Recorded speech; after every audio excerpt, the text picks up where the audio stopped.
What happened next? If you've ever seen the quiz show A Question of Sport, you'll know that within that quiz show there is a round entitled What Happened Next? A clip is shown of a sporting event, the clip is stopped, and the contestants are invited to answer the question of what they think happened next. Well, if the clip of Peter's denial of Jesus was shown, it would show what happened next. And what happened next is that Peter remembered what Jesus had told him. Let's read of what happened next from Matthew 26, verse 74. At once a cockerel crowed, and Peter remembered what Jesus had told him.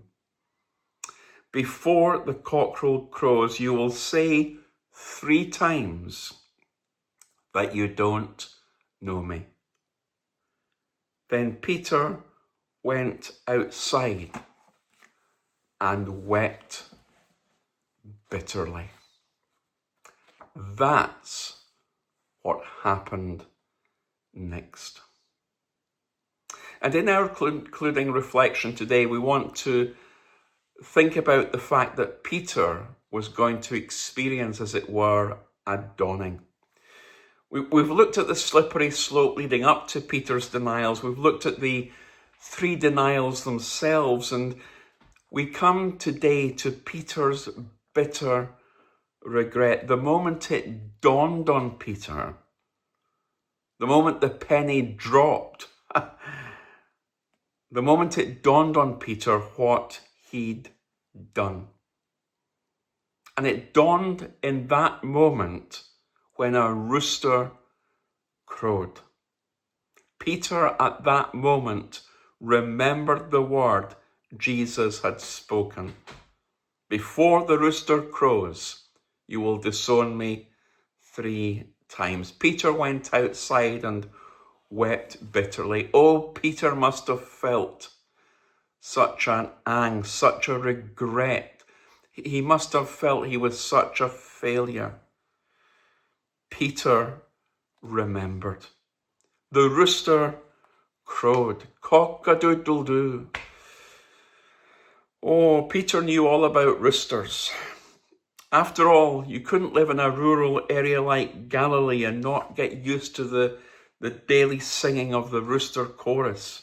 Peter would have heard roosters crowing since the day he was born. The sound was as familiar to him as the sound that a radio alarm or a phone alarm might be to us today. The rooster's crow meant wake up, get up. A new day is about to start. Over the years, Peter would have heard the sound of a rooster crowing. But of all the times and of all the roosters, Peter only remembered 1 time and 1 rooster and 1 sound. And it was immediately following his denial of Jesus. The rooster crowed and Peter never forgot it. As long as Peter lived, he never forgot that moment the rooster crowed. Peter remembers. The crowing of the rooster arrests Peter's senses and brings him back, as it were, to that place of remembrance. The penny has dropped. The reality of what Peter's done and said has dawned on him.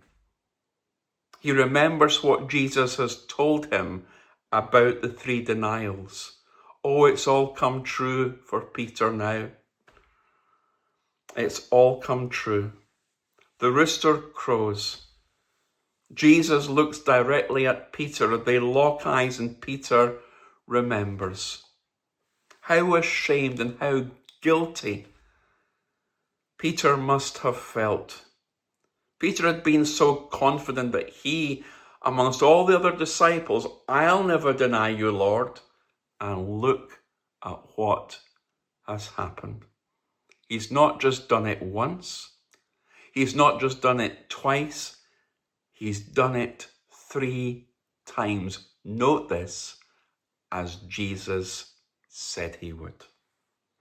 Peter remembers, and Peter weeps bitterly.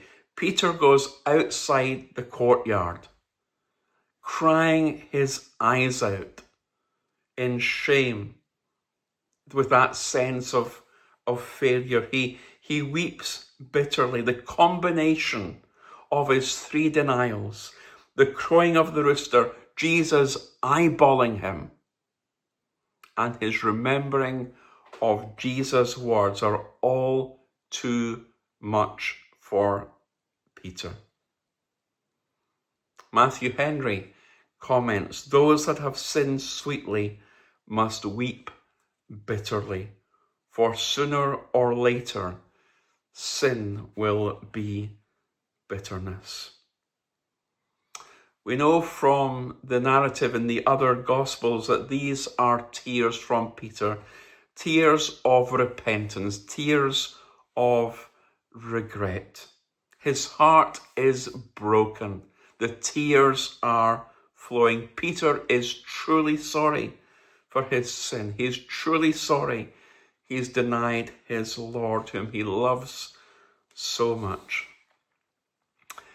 And you know, the reality for us, perhaps even for you, is that like Peter, you can make mistakes. And to quote, if I may, Sir John Major, former Prime Minister, when recalling his own family background, he said this: you can do something extremely foolish, perhaps almost unforgivable, and still not be a bad person who should be dismissed, because you're just human and you've made a mistake. That was Peter to a T. Peter had done something extremely foolish, almost unforgivable. But you know, Peter still wasn't a bad person who should be dismissed. He was just human. He just made a mistake.